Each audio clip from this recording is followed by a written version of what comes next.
جب زندگی میں 4 علامات ظاہر ہونے لگیں تو سمجھ لینا کہ بہت جلد اچھا وقت آنے والا ہے۔ جوانوں، آج میں تمہیں 4 ایسی علامات بتاتا ہوں جن کے ظاہر ہونے سے تم یقین کر لینا کہ تمہاری زندگی میں سے جلد پریشانیاں جڑ سے ختم ہونے والی۔ وہ 4 علامات بتانے سے پہلے جوانوں، ہر حال میں اللہ کو راضی کرنے کی کوشش کرو۔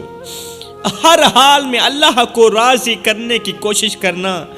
اگر اللہ ناراض ہو گیا تو دنیا کی کوئی چیز ہمیں فائدہ نہیں پہنچا سکتی، نہ مال، نہ عزت، نہ شہرت۔ اصل کامیابی تو یہی ہے کہ ہم ہر حال میں اللہ کو راضی کریں، اور اللہ کی رضا کا راستہ یہ ہے کہ ہم اپنے گناہوں پر نادم ہوں، ہم اپنے گناہوں پر شرمندہ ہوں، عاجزی اختیار کریں اور سچے دل سے اللہ سے توبہ کریں۔ جوانوں، توبہ وہ درخت ہے جو ہمارے گناہوں کی جڑیں کاٹ دیتا ہے اور اللہ کی رحمت کے دروازے کھول دیتا ہے۔ اللہ کا قرآن فرماتا ہے، بے شک اللہ توبہ کرنے والوں کو پسند فرماتا ہے، اللہ توبہ کرنے والوں کو اپنا محبوب بنا لیتا ہے۔ ہمیں چاہیے کہ ہم اپنی زندگی کا جائزہ لیں۔ اگر کوئی خطا ہوئی ہے تو فوراً اپنے رب کے حضور جھک جائیں۔ ایک شخص تھا جو اپنی زندگی گناہوں میں گزار رہا تھا، اپنی زندگی اللہ کی نافرمانی میں گزار رہا تھا۔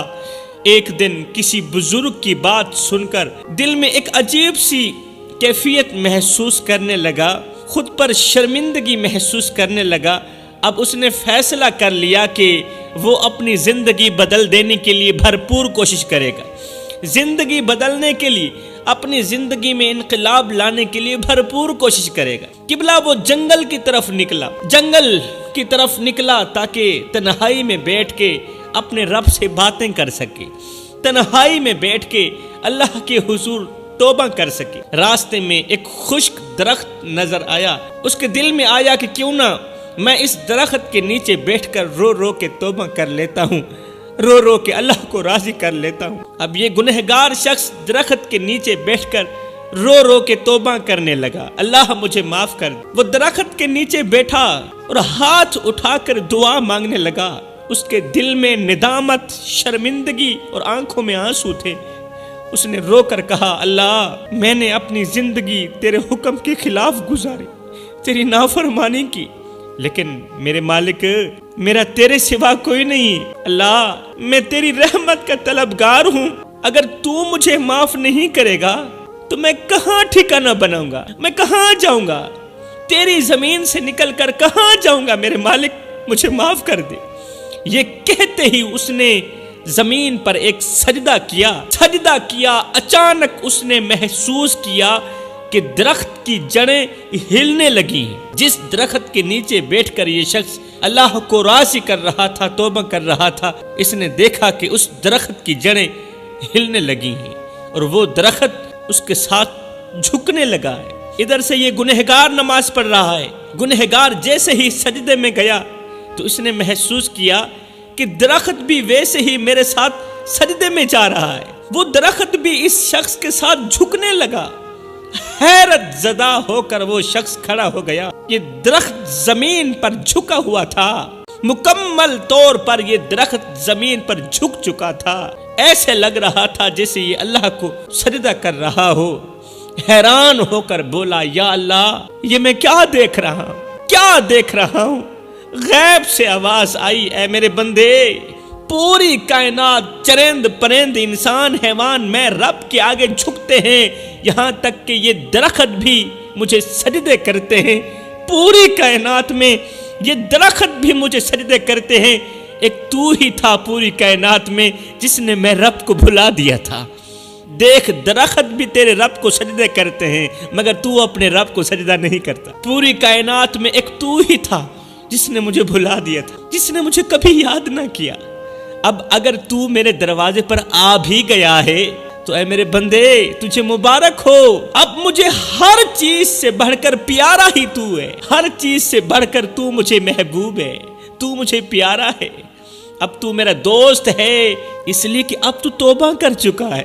اے دوست، اگر اللہ کا قرب نصیب ہو جائے تو خشک دل بھی سیراب ہو جاتے ہیں اور ناممکن چیز بھی ممکن بن جاتی ہے۔ جوانو، ہر انسان کی زندگی میں مشکلات اور آزمائشیں ایسے آتی ہیں جیسے اچانک سمندر میں طوفان امڑ آتا ہو۔ ہم ذرا سی چوٹ کھاتے ہیں تو شکوے زبان پر لے آتے ہیں، لیکن حقیقت یہ ہے کہ آسانی نہ غریب کو نصیب ہے نہ امیر کو نصیب ہے، سکھ نہ کمزور کو میسر ہے نہ طاقتور کو میسر ہے۔ زندگی تو ایک میدان ہے جہاں ہر نفس کو آزمائشوں سے گزرنا ہی گزرنا ہے۔ کبھی سوچا ہے دنیا کے سب سے بڑے بادشاہوں کے تاج بھی اللہ کی طاقت کے آگے جھک گئے، ان کی طاقت میرے اللہ کے آگے جھک گئی۔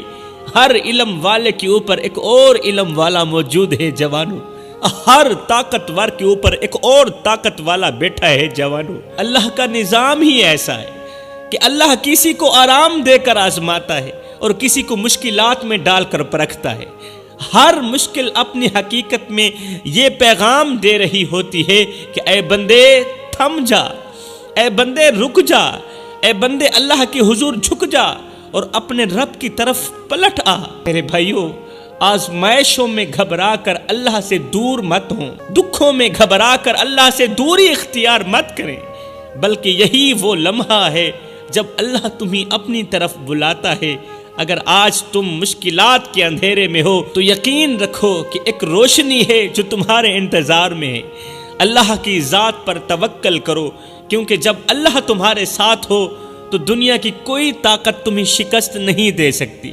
تمہاری زندگی میں جب 5 نشانیاں ظاہر ہونے لگیں تو پکا یقین کر لینا کہ تم پر اچھا وقت آنے والا ہے، اچھا وقت تمہارا انتظار کر رہا ہے۔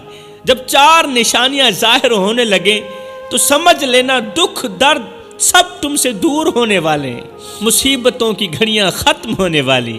حضرت سیدنا علی المرتضیٰ شیر خدا کرم اللہ وجہ الکریم سے پوچھا گیا کہ انسان کی زندگی میں دکھ درد کیوں آتے ہیں، انسان کی زندگی میں پریشانیاں کیوں آتی ہیں؟ فرمایا نیک انسان کے مقام کو بلند کرنے کے لیے آتی ہیں، جبکہ بدماش، سود خور، زنا کرنے والے، بہنوں کا حق مارنے والے، بہنوں کو والدین کی وراثت سے حصہ نہ دینے والے اور دین پر مذاق اڑانے والوں کے پاس دکھ، درد، مصیبتیں، تکلیفیں، بیماریاں یہ آزمائش نہیں بلکہ عذاب بن کر آتی۔ اب بات کرتے ہیں وہ کون سی 4 علامات ہیں، وہ کون سی 4 نشانیاں ہیں جن سے انسان کو حوصلہ مل جاتا ہے کہ اب میری زندگی میں اچھا وقت آنے والا ہے، اب پریشانیاں دور ہونے والی ہیں۔ فرمایا نمبر 1، پہلی نشانی، جب دل عبادت میں سکون پانے لگے، جب قلب عبادت میں سکون پانے لگے اور گناہوں کی تاریکی سے نفرت محسوس ہونے لگے، جب جھوٹ، فریب، دھوکہ، مکاری جیسے برے اعمال کانٹوں کی طرح چبھنے لگیں، تو یہ اس بات کی پہلی نشانی ہے کہ تمہارے دل میں ایمان کی روشنی جاگ اٹھی ہے۔ یہ وہ لمحہ ہے جب زندگی کی بہار قریب ہوتی ہے۔ یہ نشانی اس بات کی ہے کہ تمہاری دعائیں قبولیت کی دہلیز پر ہیں، قبولیت کے دروازے پر ہیں، تمہارے آنسو رحمت کے دروازے کھٹکھٹا رہے ہیں اور تمہیں پتہ ہی نہیں، اور تمہارے اعمال تمہیں ایک بہتر مقام کی طرف لے جا رہے ہیں، اچھے سے اچھے مقام کی طرف لے جا رہے ہیں۔ جب حرام سے نفرت ہونے لگے اور حلال کے نوالے سے محبت ہونے لگے تو یقین کر لینا اللہ تمہاری زندگی میں اچھا وقت لے کے آنے والا ہے۔ جب نماز جیسی عبادت میں سکون ملنے لگے، نماز جیسی عبادت میں دل کو سکون اور روح کو سرور ملنے لگے، جب اللہ کے حضور سر جھکانے میں، سجدہ کرنے میں لطف آنے لگے، جیسے ایک پرندہ دن بھر کی تھکن کے بعد اپنے گھونسلے میں سکون پاتا ہے، دن بھر کی تھکاوٹ کے بعد اپنے گھونسلے میں آرام پاتا ہے، ویسے ہی انسان کا دل سجدے میں اپنی اصل پناہ گاہ کو ڈھونڈ لیتا ہے۔ مثال کے طور پر جیسے ایک ویران زمین بارش کی پہلی بوند سے تر و تازہ ہو جاتی ہے، بنجر زمین، کھنڈرات زمین بارش کی پہلی بوندوں سے تر و تازہ ہو جاتی ہے، اسی طرح نماز کا لطف انسان کے دل کی ویرانی کو دور کر کے اسے ایمان کی خوشیوں سے مہکا دیتا ہے۔ جوانوں، کسی بستی میں ایک چرواہا رہتا تھا جو سارا دن اپنی بکریوں کے ساتھ جنگل میں رہتا۔ وہ ایک سادہ دل انسان تھا جسے دنیا کی چالاکیوں کا کچھ علم نہیں تھا، مگر اس کا دل اللہ کی محبت سے بھرپور تھا۔ اس کا معمول تھا کہ ہر روز دوپہر کے وقت وہ اپنی بکریاں ایک درخت کے نیچے بٹھا کر اللہ کے حضور جھکتا، نماز پڑھتا اور اللہ سے بڑی معصومیت کے ساتھ دعا کرتا، اللہ سے میٹھی میٹھی باتیں کرتا۔ ایک دن ایک عالم دین اس چرواہے کے قریب سے گزرے۔ چرواہے کی دعا سن کر وہ حیران ہو گئے۔ عالم دین حیران ہو گئے کہ چرواہا اللہ سے یوں باتیں کر رہا تھا، یا اللہ تو اتنا بڑا ہے کہ آسمانوں میں بھی تو ہے اور زمین میں بھی تو ہے، شرق میں بھی تو ہے، غرب میں بھی تو ہے۔ تو میری بکریوں کی طرح مجھے بھی چرا لے اور تو مجھے اپنے جنت کے چراگاہ میں لے جا، میں تیری جنت کی بکریاں چراتا رہوں گا۔